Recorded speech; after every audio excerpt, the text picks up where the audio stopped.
محبت ایک عبادت ہے۔ اگر جسم اسے خود غرضی کے بستر پر لے آئے تو وہ ذبح ہو جاتی ہے۔ موقع بڑی طاقتور چیز ہے۔ اپنا جال وہاں ڈالو جہاں توقع کم سے کم ہو۔ جنہیں سب پتہ ہوتا ہے وہ اکثر خاموش ہو جاتے ہیں کیونکہ وہ جانتے ہیں کہ سچ بہت کم لوگوں کو برداشت ہوتا ہے۔ جب اپنے ہی پرندے کسی اور کے دانے کے عادی ہو جائیں تو انہیں آزاد کر دینا چاہیے۔ ہمیشہ سچے لوگوں سے دوستی رکھو کیونکہ وہ اچھے دنوں میں سرمایہ اور برے دنوں میں محافظ ہوتے ہیں۔ خزاں کے گرتے پتوں کو حقیر مت سمجھنا کیونکہ انہی پتوں کے گرنے سے بہار آتی ہے۔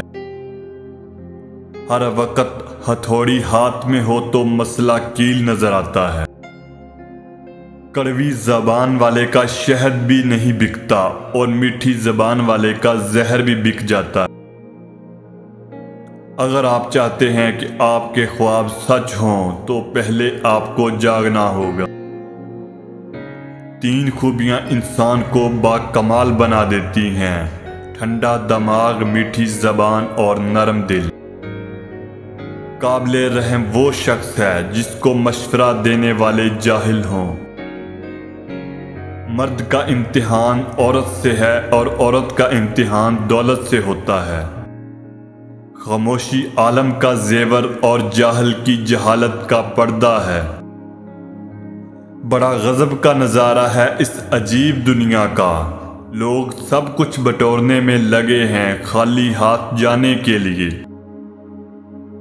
زندگی جینے کے 2 ہی راستے ہیں: بھول جاؤ انہیں جن کو معاف نہیں کر سکتے اور معاف کر دو انہیں جن کو بھول نہیں سکتے۔ عورت کا دوسرا نام اپنے شوہر کی ہر بات کو شک کی نظروں سے دیکھنا ہے۔ لوگ کتنے عجیب ہیں، جس کی قبر پر روتے ہیں اگر وہ اٹھ جائے تو اسے جینے نہیں دیں گے۔ طوفان میں کشتیاں اور گھمنڈ میں ہستیاں اکثر ڈوب جاتی ہیں۔ جب کوئی آپ کو بلا وجہ نظر انداز کرے تو سمجھ لو کہ وہ آپ سے اپنی زندگی سے نکل جانے کی خاموشی سے گزارش کر رہا ہے۔ زبان سے معاف کرنے میں وقت نہیں لگتا مگر دل سے معاف کرنے میں عمریں بیت جاتی ہیں۔ ادب کا دروازہ اتنا چھوٹا اور تنگ ہوتا ہے کہ اس میں داخل ہونے سے پہلے سر کو جھکانا پڑتا ہے۔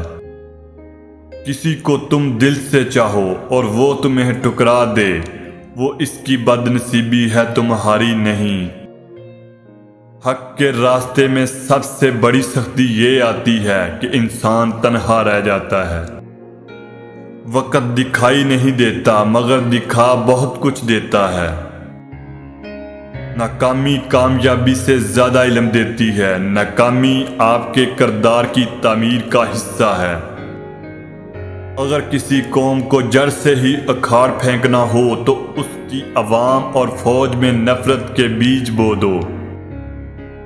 باپ چاہے کتنا ہی بوڑھا ہو مگر گھر کا سب سے مضبوط ستون ہوتا ہے۔